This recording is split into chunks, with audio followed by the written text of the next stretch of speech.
Bueno, buenas noches. Nos encontramos aquí con la instructora Gloria Estela Escarpeta Mena, perteneciente al Centro de Comercio y Servicios de la Regional Risaralda. Gloria Estela, buenas noches. ¿Cómo te encuentras? Muy bien, Adriana, ¿cómo estás? Bueno, tú eres nuestra entrevistada de hoy. Vamos a hacer la entrevista de caracterización de esta entrevista que vamos a hacer para el curso de formación de grupos étnicos que está adelantando la N. Te voy a hacer unas preguntas para que tú por favor me cuentes lo que piensas respecto a cada pregunta. Ok. La entrevistadora Luz Adriana Sanz hace parte de este equipo de trabajo. ¿Con qué tipo de comunidades? Hablarles un poquito de la instructora antes de empezar la entrevista, qué pena. Gloria Estela Escarpeta es licenciada en Pedagogía Infantil, es tecnóloga en Gestión Documental del SENA y acaba de terminar su maestría en Historia con la Universidad Tecnológica de Pereira. Ahora sí, Gloria Estela, bienvenida. Cuéntanos Gracias. esta primera inquietud que tenemos. ¿Con qué tipo de comunidades indígenas o RANT has tenido algún tipo de interacción social? Muy bien. Bueno, Luz Adriana, muchas gracias por haberme abordado para esta entrevista. Yo, digamos que he trabajado en la parte comunitaria, social, pues hace mucho tiempo atrás.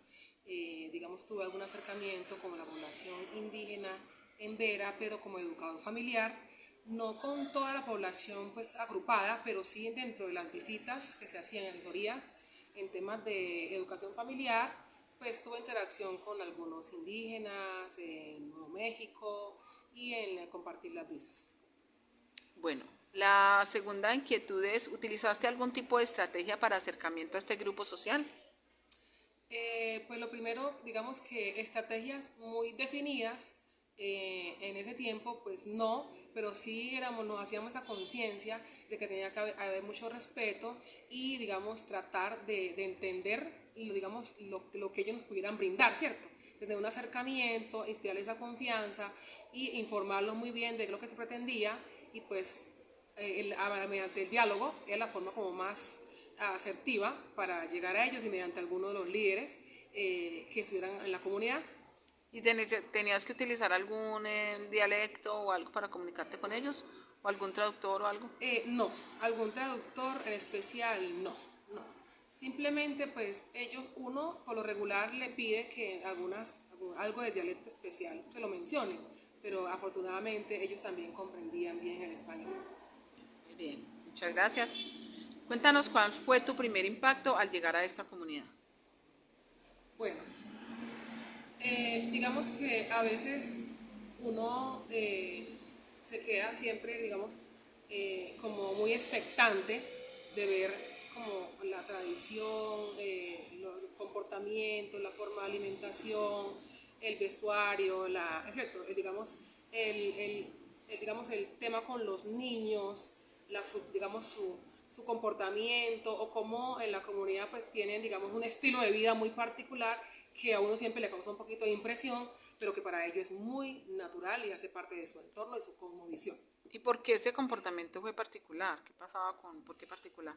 Pues, por ejemplo, digamos que al ver, digamos, los niños, por ejemplo, un ejemplo, verlos descalzos o ver los niños amarrados atrás ¿cierto? A la mamá con ese tipo de presentación o identidad cultural de ellos, uno sentía que de pronto se iban a porrear o de pronto ver, digamos, algunos de los indígenas ingiriendo alcohol y el niño atrás, uno pues se asustaba, ¿cierto? Pues uno le da una impresión, simplemente impresión, pero pues estando ahí en la comunidad, pues uno tiene que darle manejo a eso porque es parte de su cultura, ¿cierto? ¿Consumen mucho licor los indígenas? Pues cuando yo tenía interacción, digamos, hay veces que ellos, digamos, consumen, digamos, alcohol, liche, ¿cierto? Que es una bebida pues autóctona de los pueblos Típica de afros, ellos. exacto, indígenas, la chicha, por ejemplo, ¿sí? Entonces, pero más sin embargo son muy receptivos con, digamos, la población, pues, digamos, que ellos dicen horizontal, ¿cierto? Digamos, nosotros, pues, ¿cierto? Los que nos hacemos parte de la población de ellos, ¿sí? Bueno, Occidental, perdón. ¿y cómo fue Occidental. ese La comportamiento cultura de los occidental. miembros de la comunidad hacia ti? Digamos que algunos más interactuaban más fácilmente con uno, otros como un poquito más reacio a la interacción, pero es porque finalmente pues algunos no tienen tanta confianza con uno y pues por ser primera vez pues, van a estar un poquito como distantes, pero nada pues extraño que no se pudiera llevar a feliz término como un primer encuentro, un primer diálogo, ¿sí? ¿Y cómo te sentiste al interactuar por primera vez con esta comunidad? Pues sentía que era un reto, que había que, digamos, buscar la forma de llegarle sin herir susceptibilidades, sin de pronto entrar a chocar con la forma en cómo ellos miran, digamos, la cultura nuestra, sin entrar a hacer juicios de valor por las costumbres de ellos. Simplemente más vale como una forma de que ellos nos cuenten y nos empapen y nos cuenten sus historias de vida, y para uno poder entender el rol y la dinámica de ellos dentro de la comunidad, como es todo. O sea, para nosotros antes como una enseñanza de estar con ellos es aprender de sus procesos. Bueno, ¿qué piensas acerca de la participación ciudadana para las comunidades afrocolombianas, teniendo en cuenta esto como estrategia para fortalecer la dinámica social de esas comunidades? Participación ciudadana de las comunidades afrocolombianas. Pues digamos que la participación ciudadana ha ido evolucionando lento, ¿sí? Pero se ha ido pues como a través de los diferentes grupos y movimientos, organizaciones sociales, se ha tratado de ir generando esa cultura, ¿sí? En cada uno de los contextos, pues hablemos de Risaralda, Santa Cecilia, el mismo Pereira, han habido unos planes de desarrollo que han, digamos, permitido que se articule más, que se visibilice más el rol de los afros aquí en la comunidad, aquí en el municipio, en el departamento como Santa Cecilia, y de pronto abriéndole más espacio a reconocer toda su cultura, a incluirlos más en los planes de gobierno y de desarrollo para hacerlos más visibles y como sujetos más activos de la sociedad, y que así se fortalezca más este proceso y menos discriminación, por ejemplo. Bueno, muy bien. En cuanto a la Ley 70 del 93, ¿consideras que para las comunidades afrocolombianas esta ley reivindica todos los derechos de la población afro, sí o no, y por qué? Bueno, recientemente tuve la oportunidad de analizar y revisar como el contexto y el discurso que trae la Ley 70 del 93 para la población afro y las comunidades, ¿cierto? Y digamos que los territorios. Esta norma habla mucho acerca digamos, del tema de la tierra, ¿cierto? De reconocerles pues su...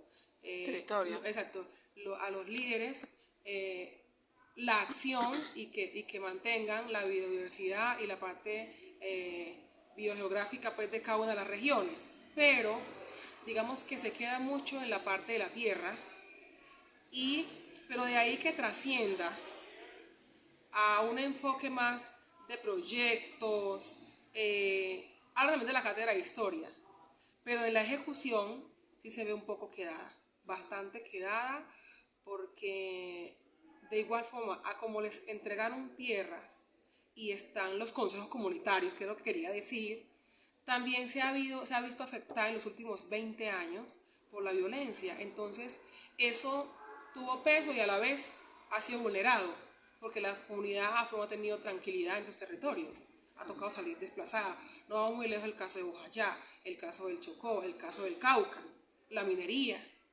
Entonces se le reconoció la tierra, la propiedad.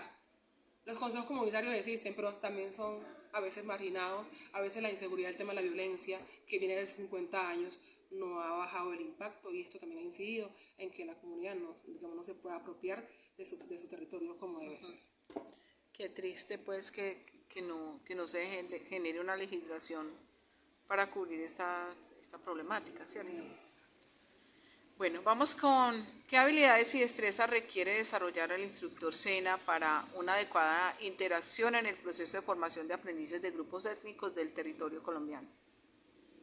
Por favor, me repite la pregunta. ¿Qué habilidades y destrezas requiere desarrollar el instructor SENA para una adecuada interacción en el proceso de formación de aprendices de grupos étnicos del territorio colombiano? Ok, excelente pregunta, me parece muy interesante.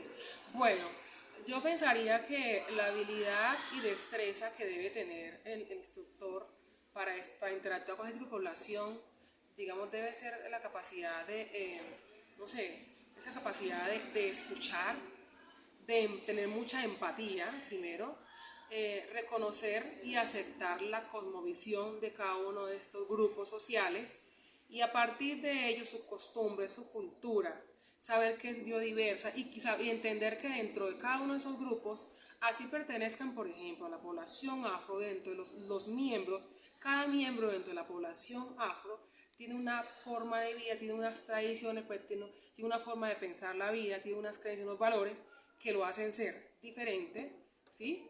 O distinto dentro del grupo, así sea afro.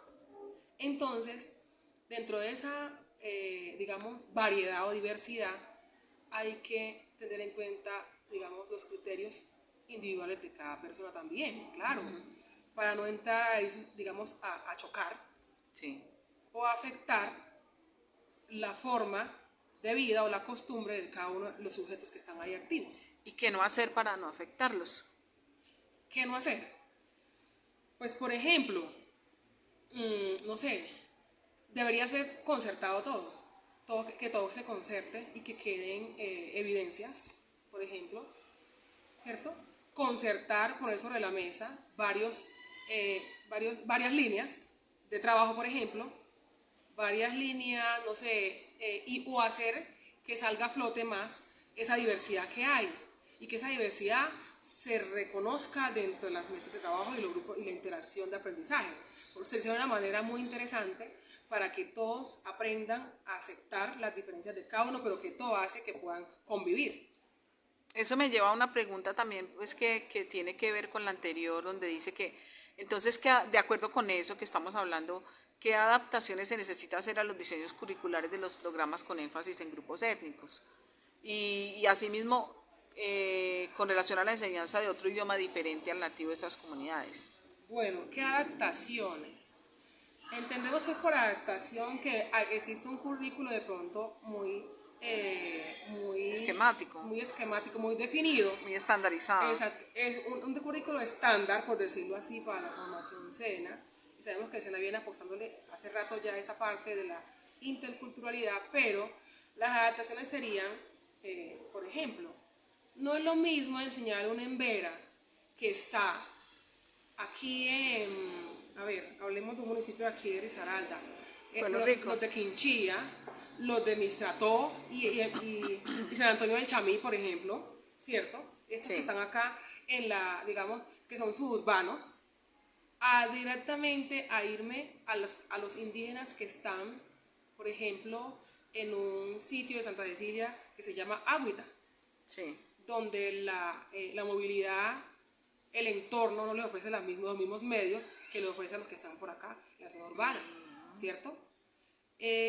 Otra adaptación sería tener en cuenta la forma de vida, la forma de producción, ¿sí?, de ellos allá y tratar de encajar los programas en esa línea de la rutina permanente de ellos, ¿sí? O sea, que no vaya a chocar con la dinámica productiva, social y cultural de ellos allá. Por ejemplo, que si en tal periodo ellos se mutan porque hay cosechas, por ejemplo, cafeteras, sí, que puede ser, ellos pueden ser mano de obra para el tema de recolección de café. Entonces, la idea es que la oferta educativa que se les vaya a ofrecer a ellos sea en una época posterior a la demanda de café. ¿Por qué? Porque pues no van a estar.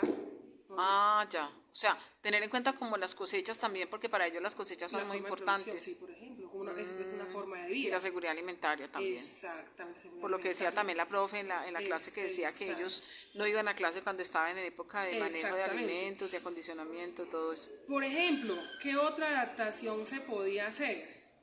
Si se va a hablar no sé, de procesos agrícolas, de procesos de proyectos productivos, entonces que los proyectos productivos o los procesos agrícolas o la formación de proyectos sea basado en lo que ellos hacen y que sea de lo que ellos se mueven allá. Con el contexto de exactamente. Tener en cuenta el contexto, que igual lo vimos con la profe, pero siempre pues digamos que yo he pensado que la educación hay que mirarla siempre, depende del contexto donde uno estemos. Eso lo vimos en la normal superior de aquí y siempre hay que partir del contexto, enseñar con base en el contexto que está el ciudadano. Ajá. Entonces Bueno, esa adaptación sería así. yo veo que tú estás demasiado empapada de todo lo que tiene que ver con la etnoculturalidad y pues se ve que eres una persona que ha trasegado mucho por el mundo intercultural de todas estas comunidades. Ha sido de muy buen provecho pues hacer como esa entrevista contigo. Esperamos poderte tener en otra ocasión. Supe que estuviste en un conversatorio con familiar esta semana. Cuéntanos qué pasó en ese conversatorio, de qué se trató. Bueno, Adri, sí. Digamos que yo, pues, dentro de la tesis que hice, igual, pues, hay muchas cosas a futuro, con la ayuda de Dios. La tesis que hice, digamos que a mí sí me ha interesado. O sea, yo digamos, yo sé la historia nuestra, cuál es, sé la historia de las indígenas, cuál es, la sé, y me la han contado. Seguramente tengo que entrar a validar muchas cosas, ¿cierto? A validar, porque pues una cosa es lo que me cuenta, otra cosa es lo que uno encuentra en los registros oficiales. Pero yo pienso que hay que apersonarse, hay que ir evolucionando, documentando, ir mirando en estos nuevos tiempos de la, no sé si decirle, no sé, posmodernidad, alguna cosa así parecido, ir plasmando y documentando las realidades sociales de cada uno de los procesos que están viviéndose aquí, lo que se han vivido en los últimos 50 años, 40 años. Hay que ir haciendo unos registros de eso para que sirvan como memoria histórica. Qué interesante. Para la nueva generación. Entonces, lo que estamos haciendo era acerca de cómo la participación política de afrocolombianos en la Asamblea y en el Consejo de Pereira ha sido un papel significativo, determinante para avanzar en las políticas públicas de las comunidades afro. Excelente, y ahí pues estaríamos involucrando muchas políticas como por ejemplo la de seguridad alimentaria, la de primera infancia, la de adulto mayor y todas las políticas que involucran estas comunidades. Sí, realmente se han apersonado estos personajes que han estado visibles en la esfera política donde se aprueban los proyectos, si han tenido en cuenta esas necesidades de seguridad alimentaria, de adulto mayor, enfocado pues a la parte afro, y qué ha sido el aporte de ellos, más que todo desde ese rol, esa oportunidad, cuál ha sido el aporte a ellos para la población, qué han pensado, ¿sí? Y dejarlo escrito, porque la generación van avanzando y lo que no está escrito de manera oficial se va quedando disperso. En cambio, si se documenta en un texto, va a quedar en alguna parte. Sería importante también pues como hacer esa contribución. Esperamos que en un futuro puedas publicarnos algo sobre todas esas maravillas interculturales. Okay. Muchas gracias, querida compañera Gloria Estela. Qué interesante esta conversación. Esperamos seguir avanzando en todos esos proyectos y hacer parte de ellos. Okay, un abrazo y feliz día. Gracias.